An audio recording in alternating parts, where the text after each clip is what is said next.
I want to welcome all of you to the webinar today, J-1 Waiver Season. Are you prepared?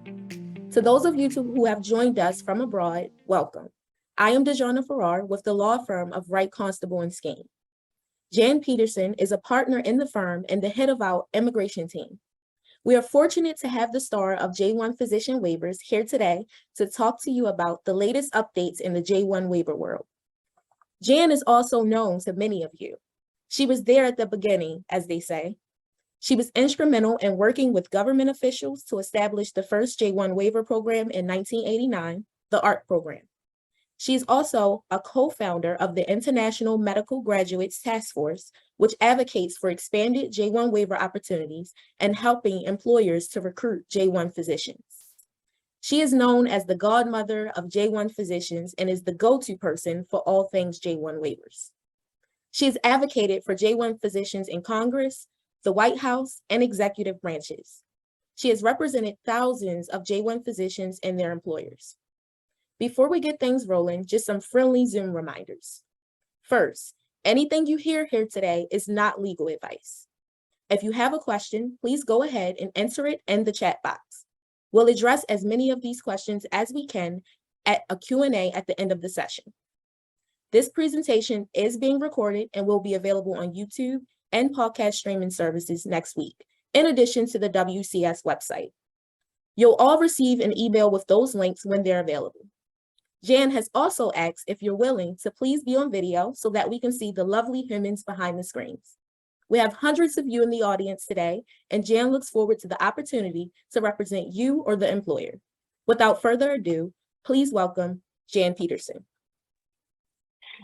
Thank you so much, DJ, for your kind words and welcome.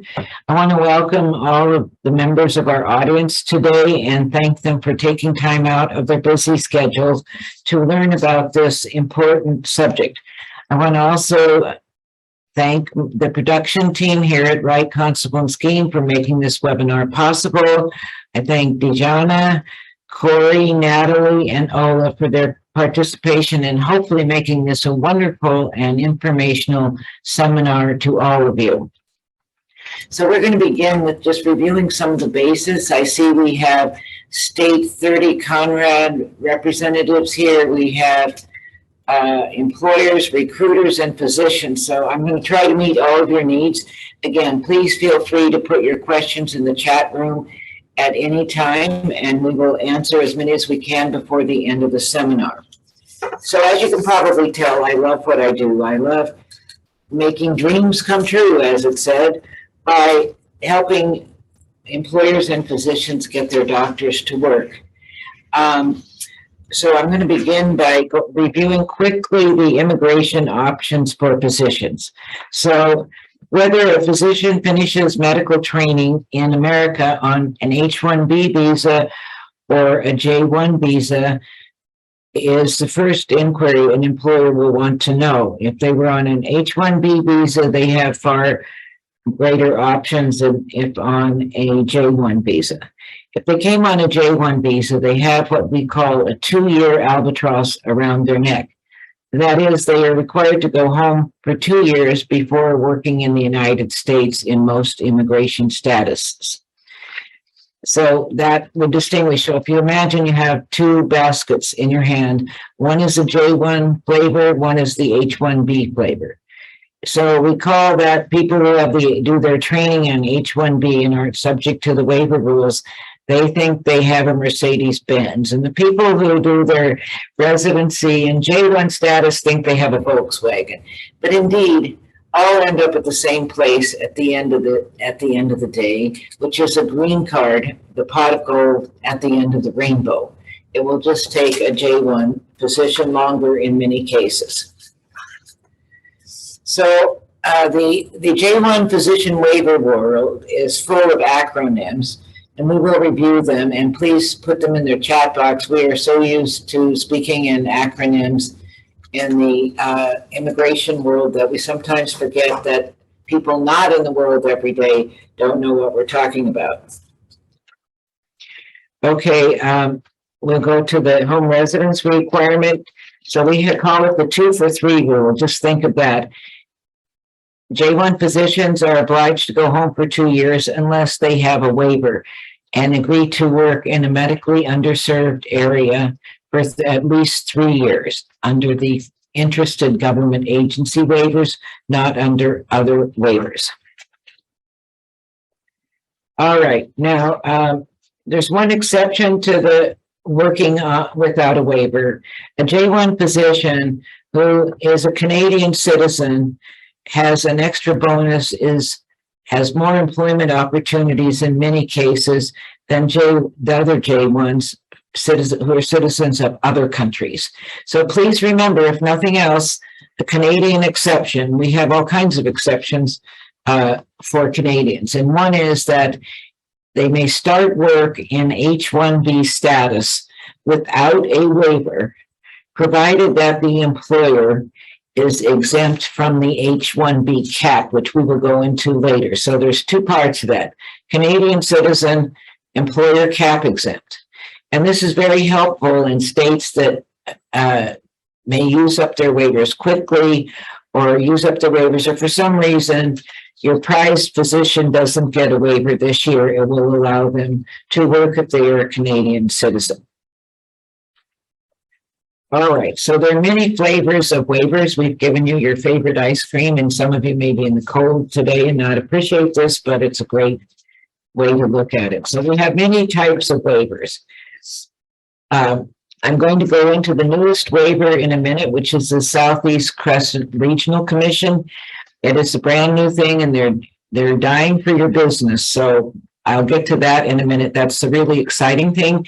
We've made an effort to invite as many employers and representatives in Florida as we could, because it really is kind of like a dream come true.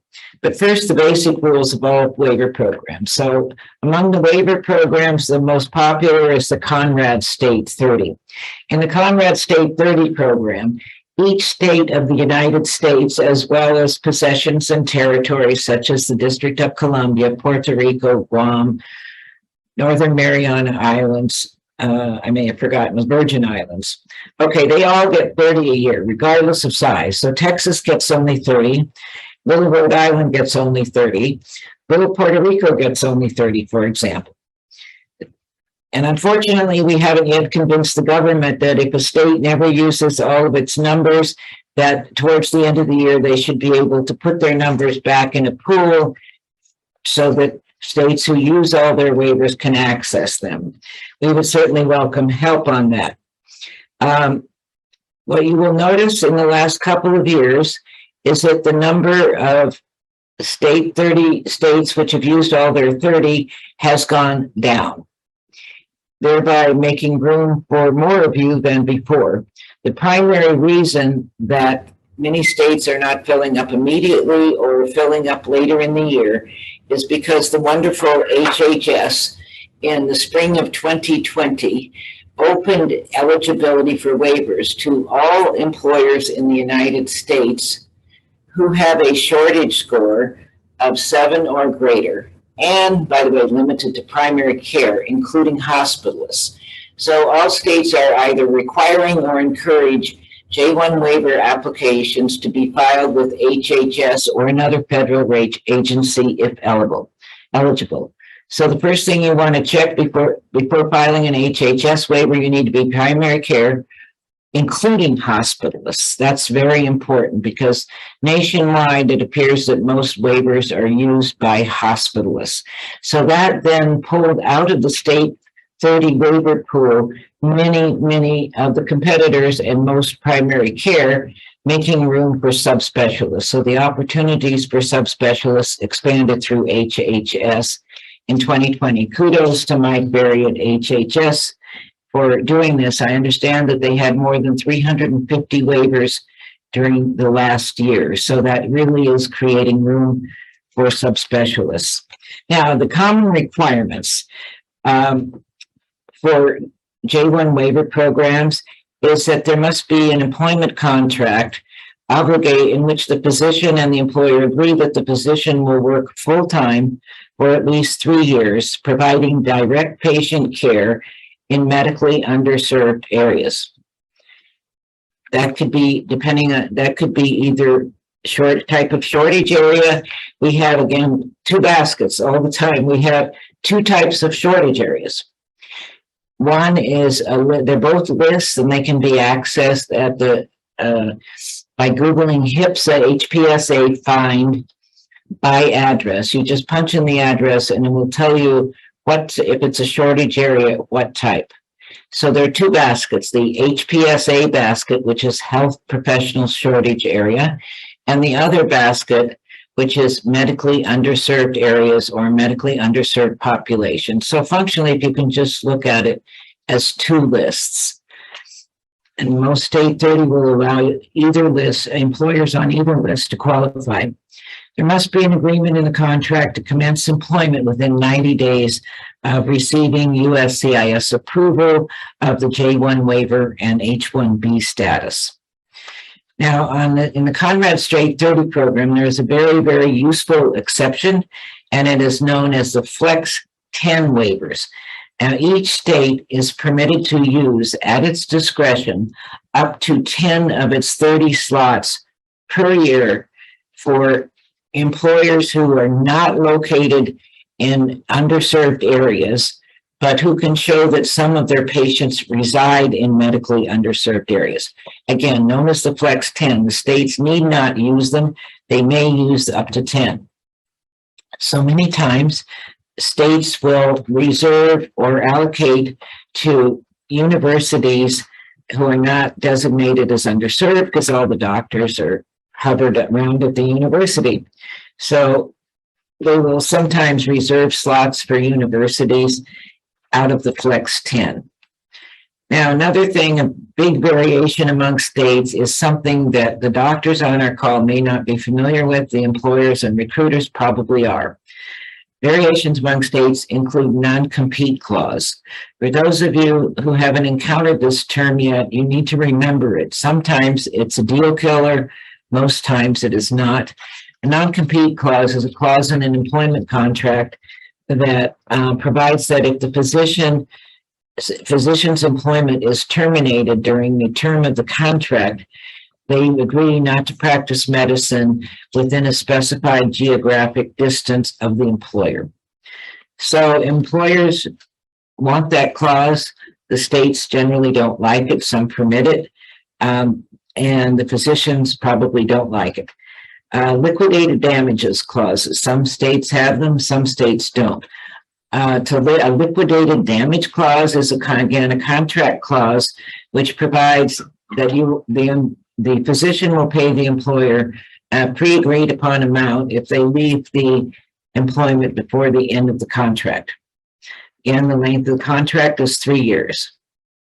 Some states have filing fees, others do not. Application periods are all what you're all on this call about probably. The doctors have become ever more anxious. Can I tell everybody, really, I've been doing this since 1987. This year, there's probably less reason than any prior year for anyone to stress out at the beginning of the year because there are so many more waiver opportunities. So no stress allowed. All right, let's go to the federal waiver programs. Again, two baskets, federal, state 30, federal, state 30. The wonderful thing about all federal programs is that they are open year-round. That's year-round, and can give an unlimited number of waivers. No limit, always open. The open sign is always on, 24/7, 365 days a year.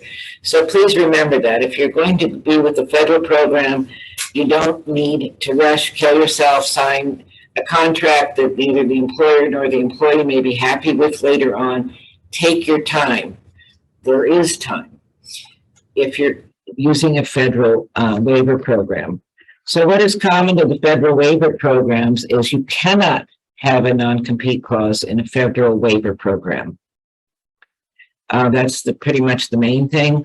There are fees in a lot of the programs. Now I get to what the really, really exciting news, and that is our new kid on the block, the Southeast Crescent Regional Commission waivers. That's Southeast Crescent Regional Commission waivers. And they just came online a month ago. Do not despair. I mean, you do not think you don't want to go to an agency that's just started. The SCRC is run by a person who was previously with the Delta Regional Authority, very, very experienced. Their rules are almost identical to those of the Delta Regional Authority.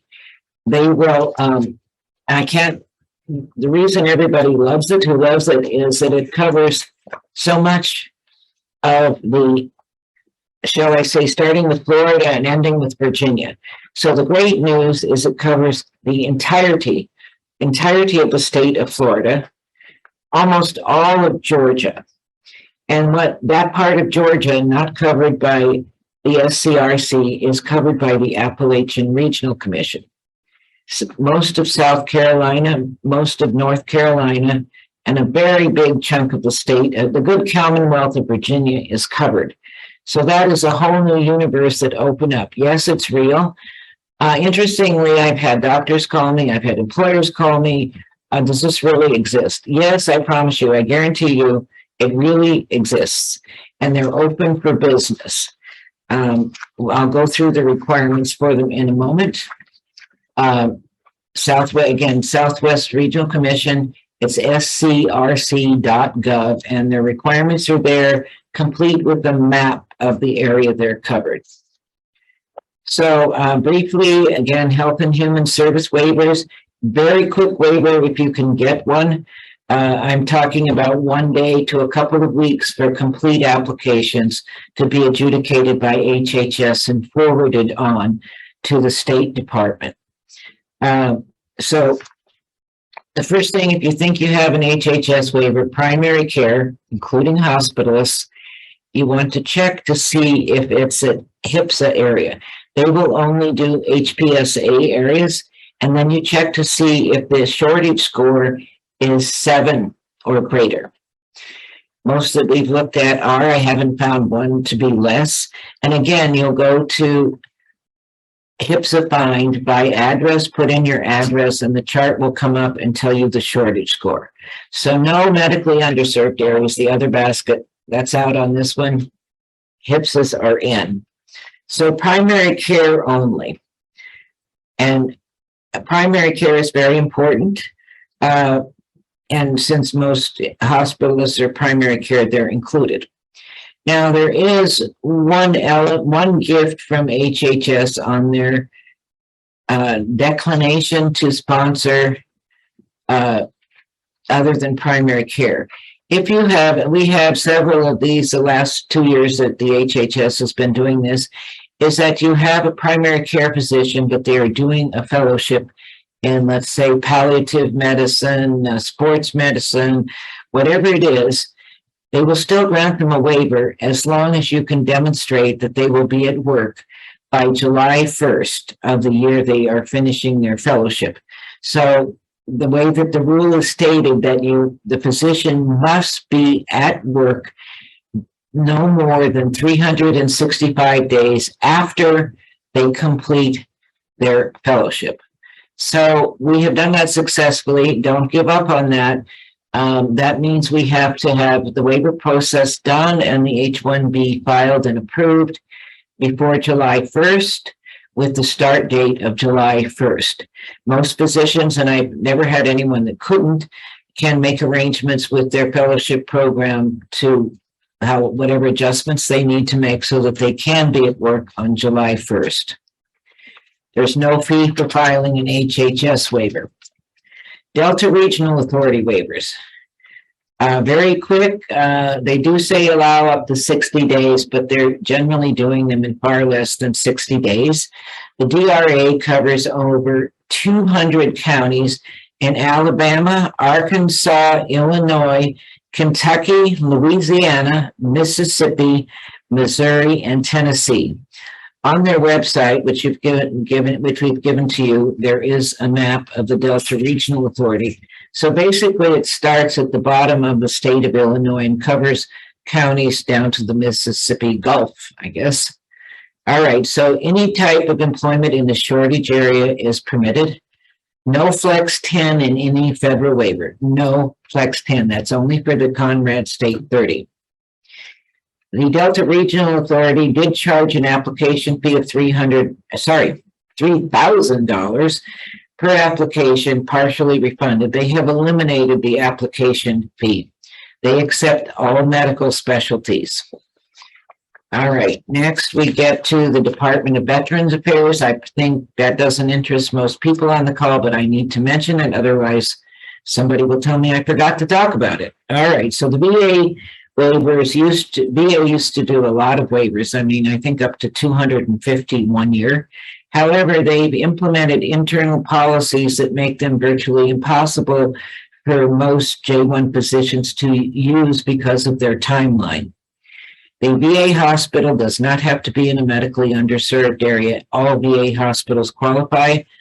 Subspecialists are heavily recruited. So the timing problem is such that their internal recruiting rules virtually make it impossible to get it in less than 8 months, and they can't start the recruiting for American workers until December. So they had to have the possibility to be great. They've chosen not to be. What can I say? ARC waivers, limited to HIPSA areas, a basket of HIPSA, no MUA. Extensive recruitment required. They have a required contract clause. You will recall we spoke of liquidated damages. The ARC mandates that in the employment contract between the employer and the physician is required to pay the employer, not ARC or the government, $250,000 if the employment terminates within 3 years, the 3-year period.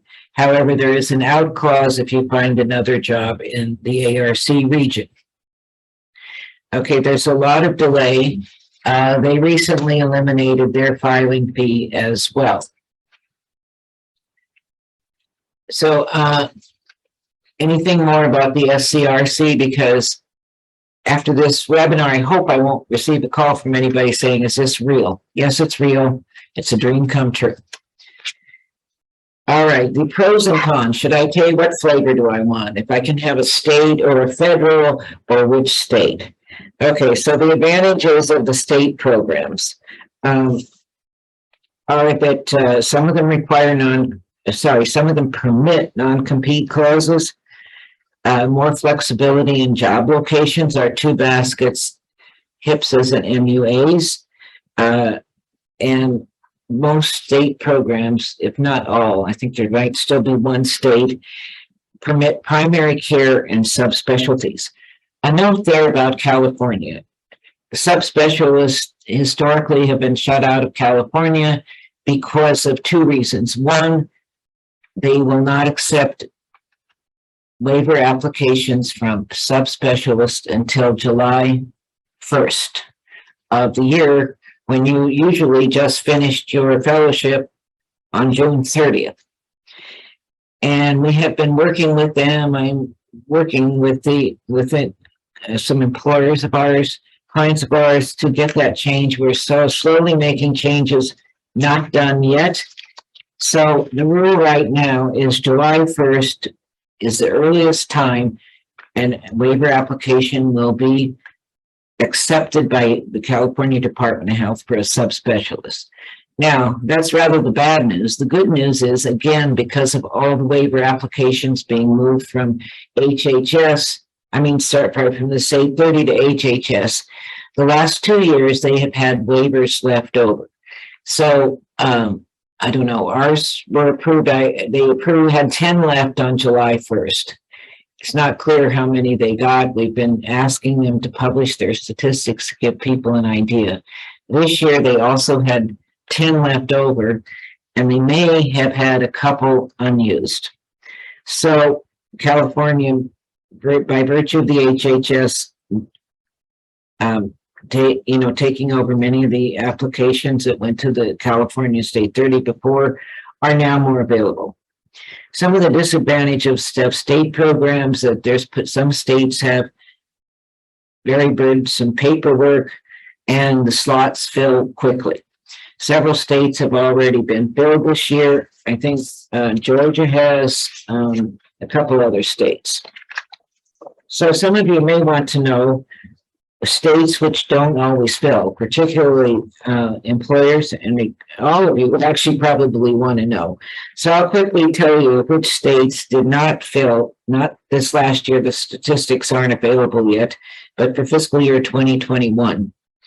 The states that did not use or use all their waiver is Alabama, Alaska, Colorado never uses its 30, and they only used 11 that year.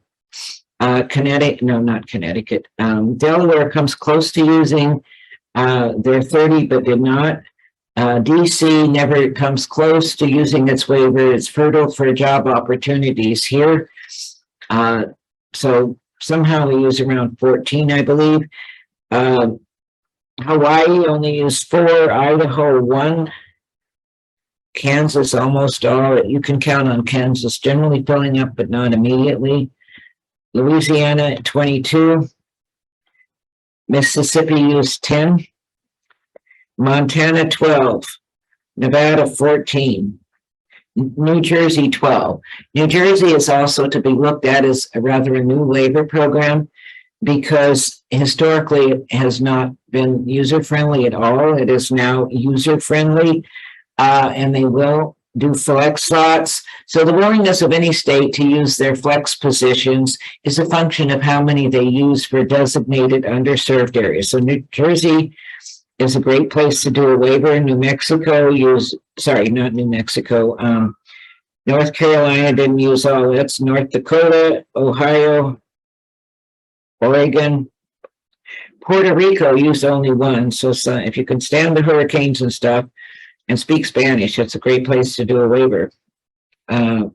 South Dakota, Tennessee, Utah didn't use all their 30.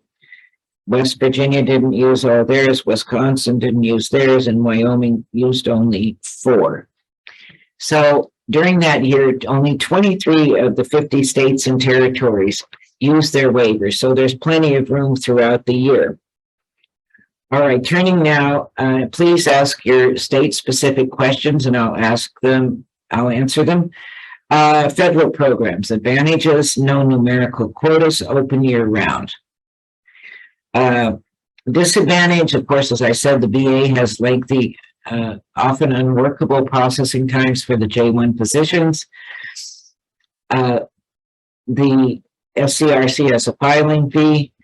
Limitation to only the HPSA basket with ARC and HHS. So that is the nature of the waiver program. So let's say the doctor, the employer, and the recruiter all are on the same page. You've got a great lawyer on board, and we'd be happy to help. What do you do next? So next is the steps are you file the waiver application with the waiver program. Only employers may file applications for the waiver programs.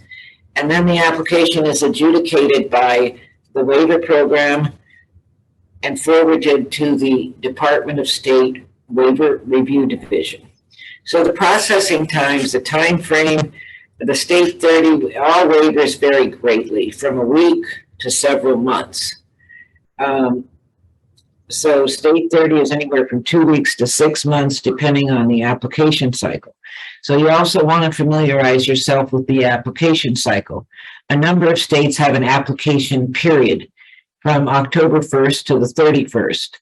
And all applications received during that period are considered equally in terms of timing. So to file that, it doesn't matter if your application gets there October 1st or 31st, they're considered equally for those application period states, which include Kentucky, Illinois, a few others. Kentucky and Illinois are the main ones. So beware of that cycle. That's an application period. Then there's the first come, first serve states.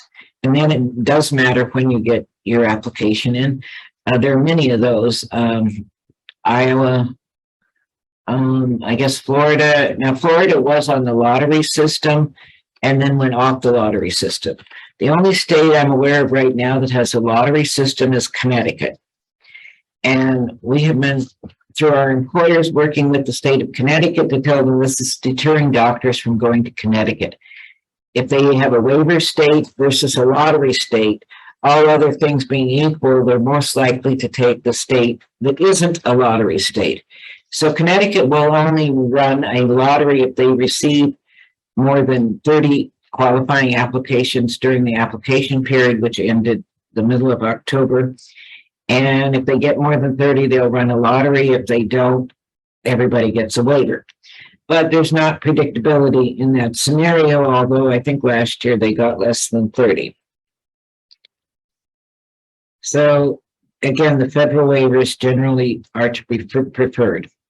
So after the interested government agency approves the application, they forward it to the Department of State. Their current posted processing time is 4 to 16 weeks. Of course, such ranges are not helpful to anyone. Hopefully they will improve. They were mainly the cause of delay this year. It seems like one agency or the other in our pipeline has a delay during the waiver period. So as we pull out of the COVID, we hope that the Department of State will speed up. Of course, the processing time at the Department of State is longer during the busy season, which is basically May to August. When the Department of State approves the waiver application, it is sent to USCIS for final approval, and that generally takes 4 to 6 weeks. Now, the thing to note about that is if you're having a time crunch and the physician's period of time will run out, you will need to file the H-1 petition and request for change of status prior to that time.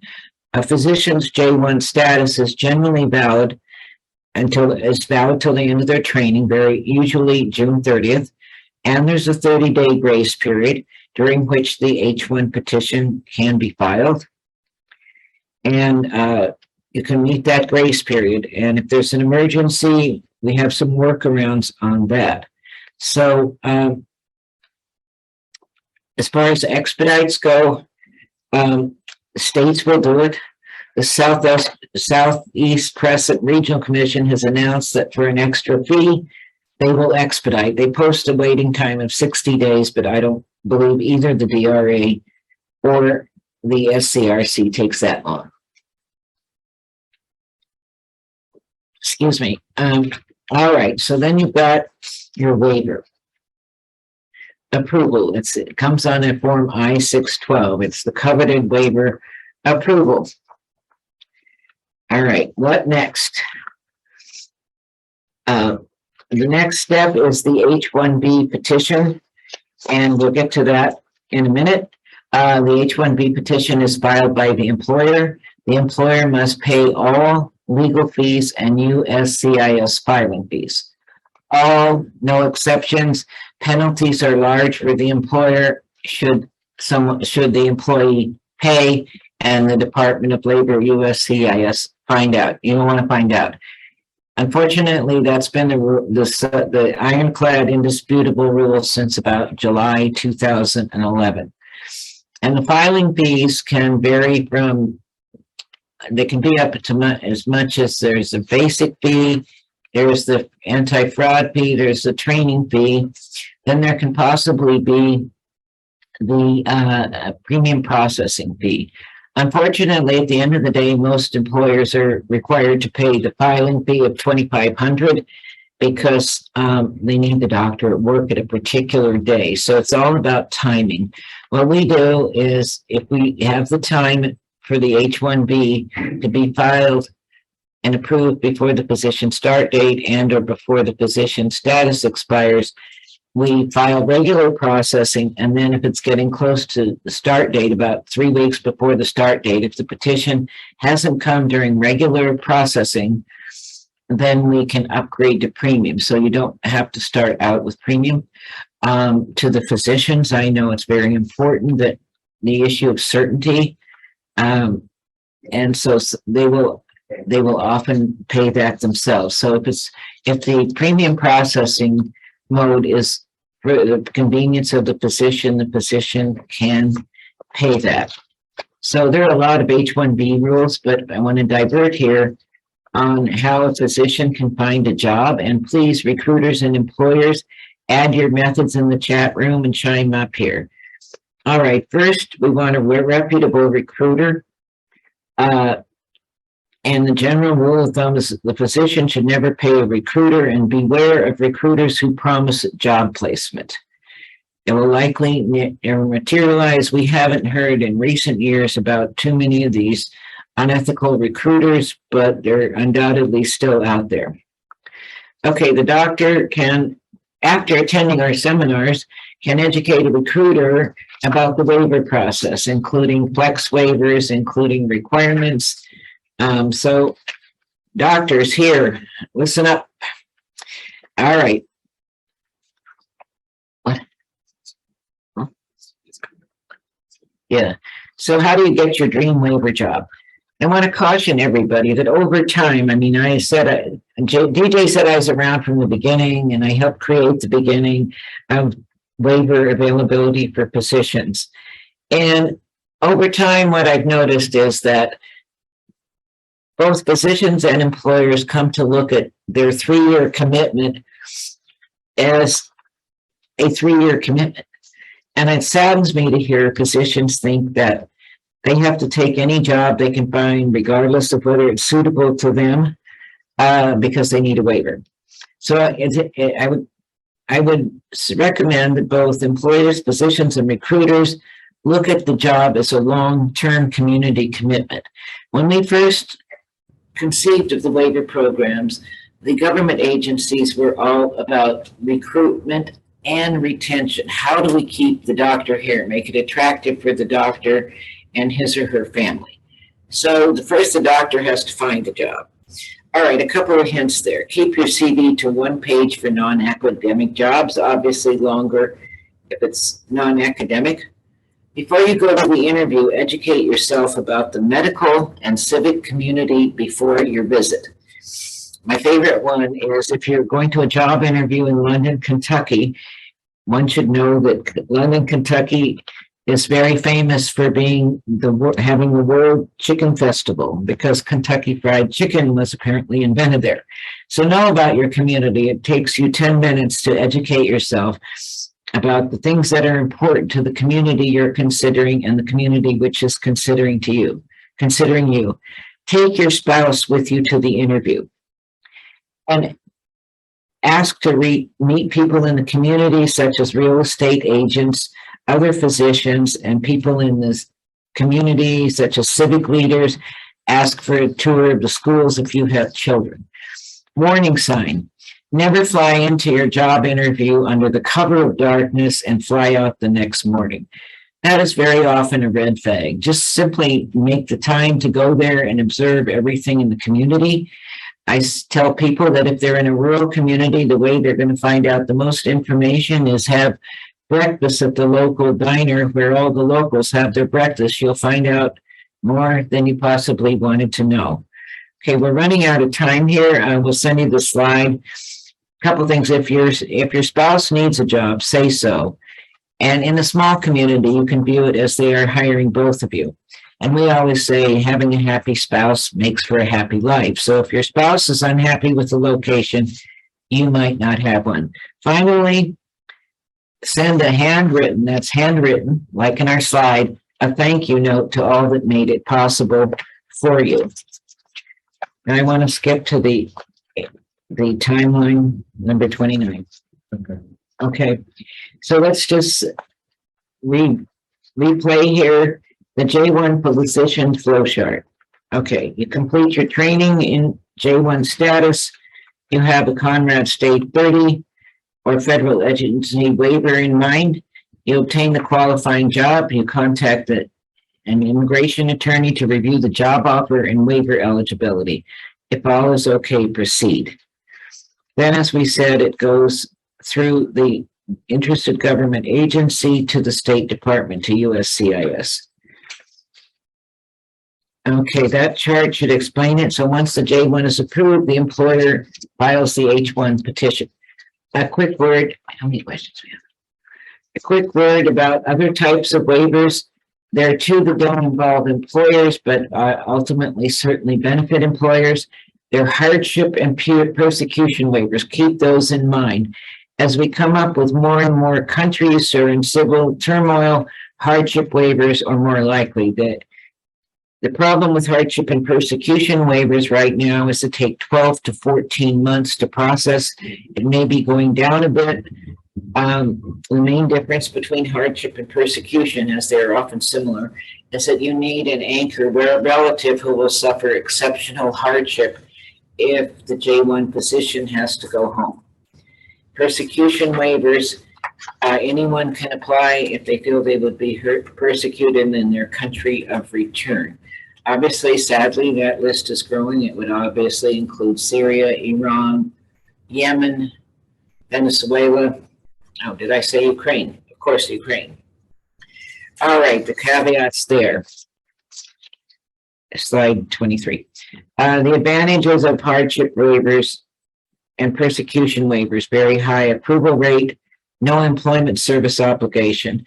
You can work anywhere in theory, although employer must be H-1B cap exempt. You can go straight to the green card if eligible.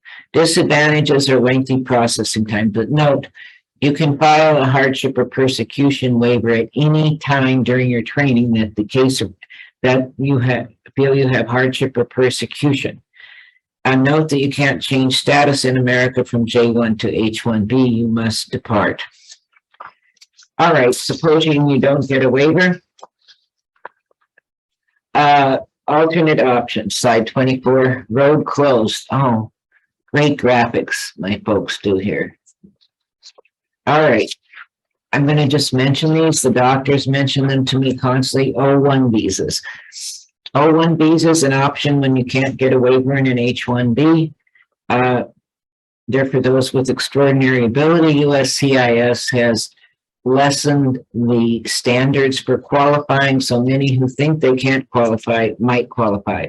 The other thing I'm finding is many employers are not understanding that there really is a burden of proof there, and they don't just hand them out because you ask for it. So you can start work on an O1 visa. The other workaround is you can file, the physician can file a physician national interest petition and a green card application simultaneously, unless the physician was born in India or China. You cannot file the I-485 if you were born in India or China because of the lengthy backlog. So the PNIW is also a pathway to a green card. So if you don't get a waiver, you can file a PNIW without a waiver and start work on that until you finally get a waiver. So I've gone through H-1 petitions, which you need. You must do the 3-year employment commitment only in H-1B status. So there are cap exempt employers. Please drop me an email if you have a question. And now I'd like to take our question. It appears as though we have 26. I'll get through as many as I can. Corey, the first one, please. Let's start at the top here. Thank you for all your questions. It helps me. A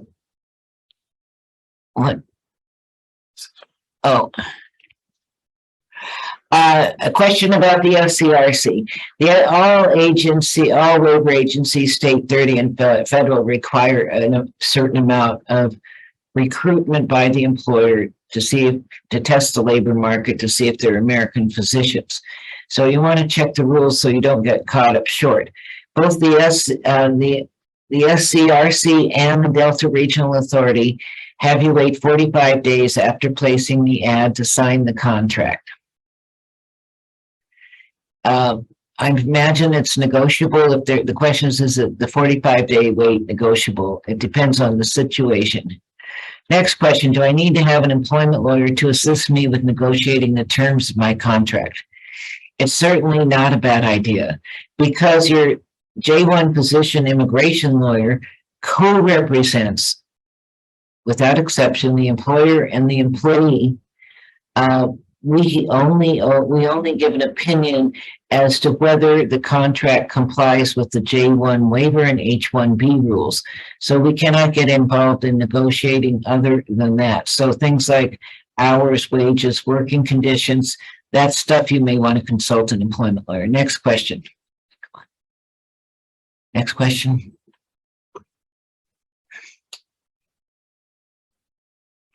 Question, I am subject to the 2-year requirement based on the skills list. I'm planning to apply for the waiver based on no objection letter from my home government. When applying for the no objection letter, what should I say is the reason for my request?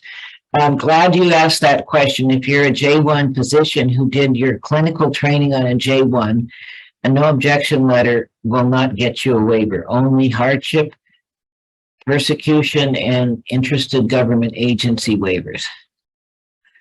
If you're asking generally, let's say it should say, why do you want a waiver at all? We generally put to achieve professional objectives. Next question, Corey. For Conrad 30, the contract should establish guaranteed salary for 3 years. Yes, it's a guaranteed base salary. It says most jobs only offer a guarantee during the first 2 years and then convert to RVUE. That's from an employer. Great question.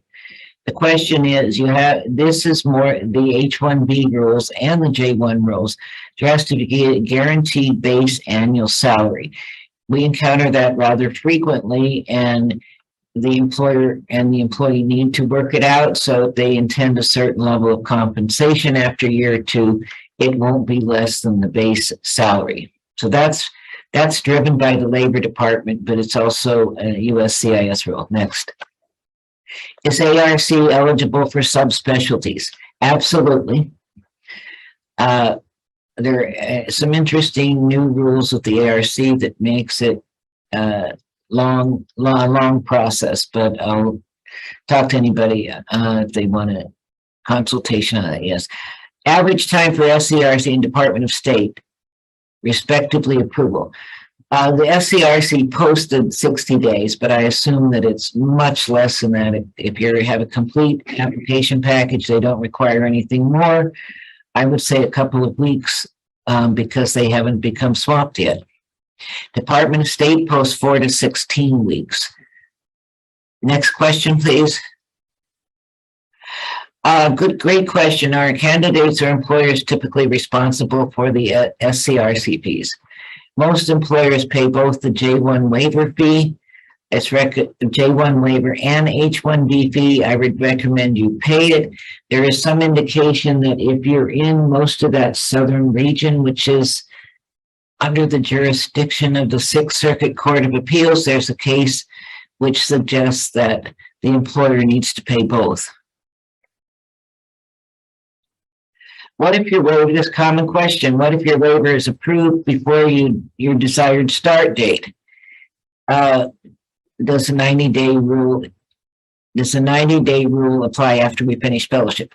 Well, until recently, when everybody went like a gold rush to get waivers really early, even before they start their last year of training, they could run into a problem. Mostly it's not a problem. If you cannot start work within the 90 days, our contracts say agree to start. And there's always an implied condition in a contract, impossibility of performance, ineligible for employment, etc.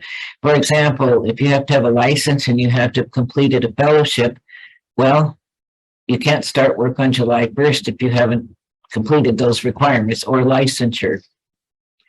So I wouldn't be too, I knew of a couple cases last year where they got their final approvals, imagine that, in December, including agency, state, and USCIS approval, and they could have run into problems. Yes, Hawaii and Nebraska are great states to try. Hawaii only gets 4 waivers a year. Imagine that. Next question. What happens if I do not get a spot through the State 30 program and I'm doing fellowship? Are there other ways to pursue a waiver? Yes, I think we discussed that. The PNIW and green card application and O1s. and exploring a federal agency. But if you're determined to have a particular job and didn't get a state 30, you'll need to explore O1 or the PNIW I-140. Next question. A great question here. Can someone apply for a hardship waiver during the first year of residency? Is it safe? I wish I knew what country this person was talking about. Great question. There is a timing issue if the government acts too fast. Okay, so when does the government ever act too fast? If you applied for a hardship waiver during your first year of residency, you may, and it is approved, so now it's taking 12 to 14 months, so you'll be towards the second year of residency, and you probably have your DS 2019 for your third year. So the rule is if the hardship waiver or persecution is approved, you may complete the training program you're on that training year, plus time for permission to take the board exam. So for those of you who don't know, in most specialties, you can get an extension of your J-1 status to take the boards, and you were legally here during that time, and you can use that time in case your waiver is delayed for some reason, and you can file during that that extended grace period to take the boards. So I didn't finish that question. Okay, so what happens if you if your waiver is denied, hardship or persecution waiver is denied, or it's pending at the time you are getting your sponsorship for your next training year, then you're permitted to continue. It's only if it's approved. So that's sort of good news and bad news if it's approved early. So there are other options if it's approved early. Many programs will not let you switch to H, even though you're legally permitted to do so. So there are other workarounds on that, depending on what country you're from. There could be an asylum case. There could be temporary protected status. As you know, probably know, Venezuela just was added to the hardship waiver list. Next question. Next question is, the employer is responsible for paying the H-1B fees. Next question. Okay, how many more questions do we have time for? Okay, we have more questions. I'm getting through here. North Carolina, great place for a waiver, great waiver program. I think they may have just about used theirs last year, but they took them very late in the year. They have an interesting prioritization. They consider specialists to be flex slots, and we're working to try to get that fixed because specialists are specialists. A flex slot is where you work. Okay, how early should I begin my job search? Oh, that's a question I get all the time. Probably the spring of before your last year in training. But I want to caution people are out. I get calls day in and day out. They want to hurry up and sign a contract. I can understand that, but understand also that your opportunities have just expanded exponentially, and particularly so many of you want to go to Florida. Florida's wide open. And a keynote there I want to emphasize is for the SCRC, as for all of the other federal waiver programs, the job must be in a medically underserved area, but either basket will work, HPSA or MUA for the SCRC. So job search spring of the last year, do not panic. We have people in panic mode now, and it's only October. No need to panic. Next question. Every state seems to have its own timeline. Why is there so much discrepancy between them? That's a wonderful question. I think it's called states' rights or something. So the federal law, which invented the Conrad State 30 program in 1994, said the only required rules are for a Conrad waiver, a 3-year contract practicing medicine in an underserved area. That's it. Now, that permitted the states to graft on any requirements that didn't conflict with those 3 requirements. So you have your division between subspecialist primary care, your processing time would say that the states by and large are acting in very good faith to make sure that they can recruit all the doctors they can to the underserved areas of their state. Yes, it will make you crazy. I keep a chart on my desk for timelines and so forth. Next question. When does the waiver program open every year? October 1st, the beginning of the fiscal year. And the closing time depends on, with respect, there's no closing time at all for federal waivers. For the state 30, it depends on the state. Now, having said that, there are several states that actually are opening their programs earlier to receive applications for the next fiscal year. I believe Georgia and Missouri are those states, and Georgia's already used up its waivers. So if you want to work in Georgia, including Atlanta, you know, the SCRC covers almost all of Georgia, and that part that's not covered by SCRC is covered by the ARC. Next question. We have time for a couple more. Yeah. Is Louisiana, Nevada, and Arizona application on rolling basis, first come, first serve? Yes. Short answer is yes. Nevada doesn't use all their waivers. Louisiana doesn't use all theirs. Now, Louisiana doesn't use all theirs because they have access to the SCRC program. Louisiana used only 22 waivers, and with Arizona does use all theirs. Let's see, flex slots. Right, I have a chart here that totals that. Arizona, and that's it. Nevada's on a rolling basis, and they only used 14 waivers last year.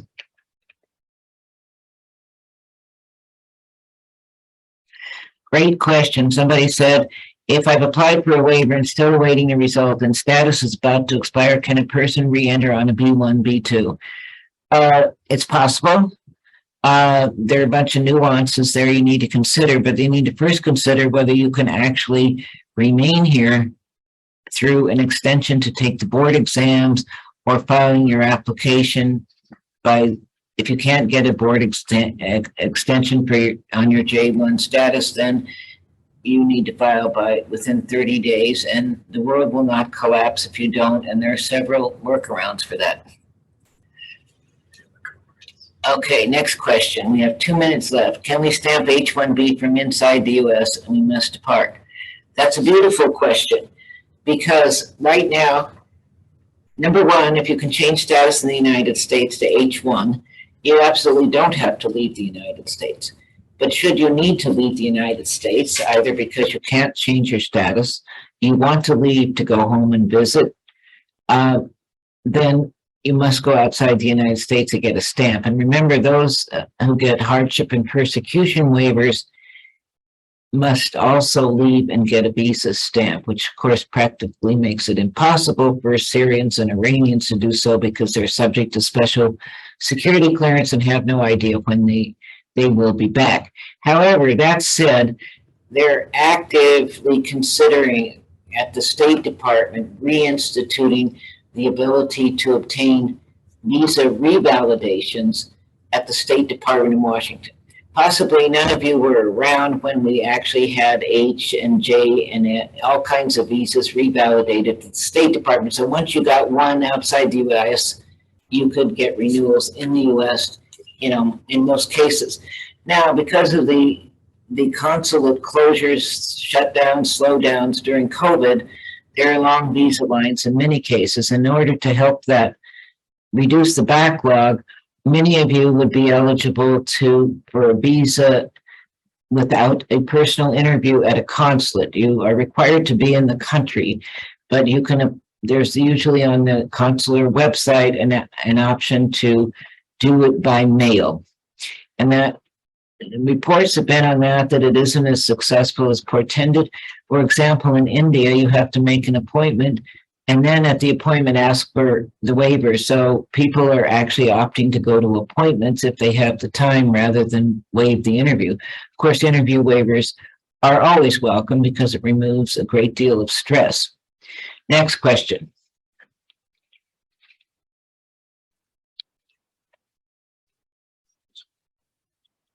Canadian citizen starts there. Go down. We're gonna go down, okay. For J-1 couples, is one hospital able to sponsor multiple J-1 visas? On Conrad's wonderful question, in almost all instances, yes.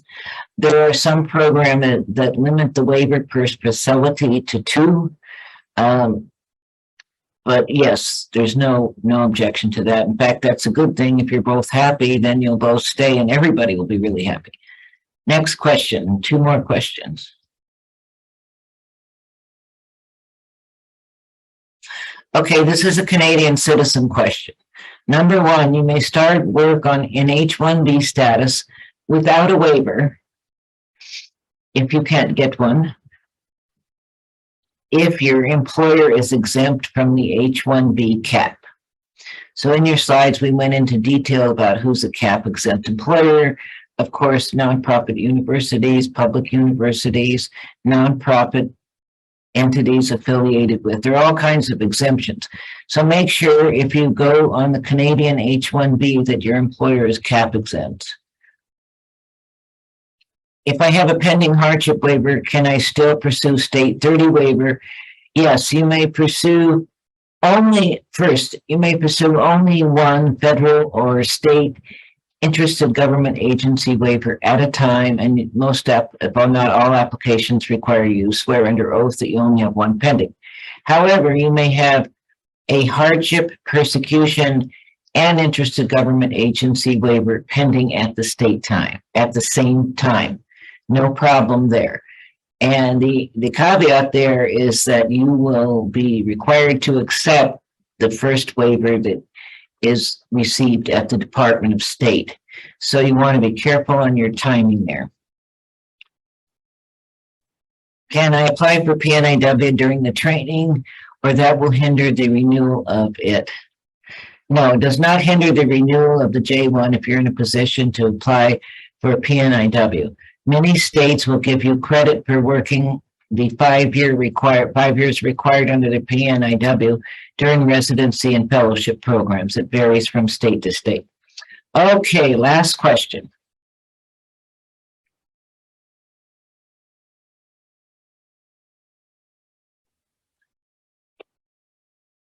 This is a complicated. Do the J2s have the same home rule regulation as J1? Yes. In other words, if the J2 decides to stay here in some other status and the J1 go home for 2 years, J2 doesn't get credit. So that's not doing the home country time is not transferable to a J2. Now, the next question in that question is, can they change to H-1B without any regulations? They may go from J2 to H-1B, but it's not advised that they do it in the United States. They probably have to leave and go to Mexico, Canada, or their home country to get the H-1B because of some rules which we are contesting of USCIS that says you can't go from J2 to H-1B with the change of status, but you either should go J2, H4, H1, which is kind of silly. So there's that restriction. All right, with that, we are ending it. I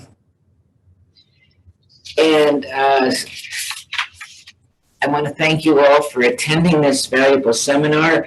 It's been a pleasure to impart this information. There's never enough time. I should say that we've condensed into 4 hours, into 1 hour, what used to be a 4-hour in-person presentation. So please feel free to email me at jan@wcslaw.com with any questions, and we'd be delighted to help any and all of you with your J-1 physician issues. Thank you so much for attending, and we will be holding 3 subsequent seminars during the next 2 months on the sub-issues that we haven't had a lot of time to cover. So thank you so much for attending, and have a great day, and let us know how the webinar was, how we can improve it. We're here to give you all information, so please share. And again, if you want a complimentary copy of our booklet, please just go to wcslaw.com and subscribe. You can subscribe and get the free pamphlets, which is the J-1 Visa Guide for employers and recruiters, and physicians can have it too. All the information there is very valuable to physicians. Again, thank you very much. Bye. Have a wonderful day.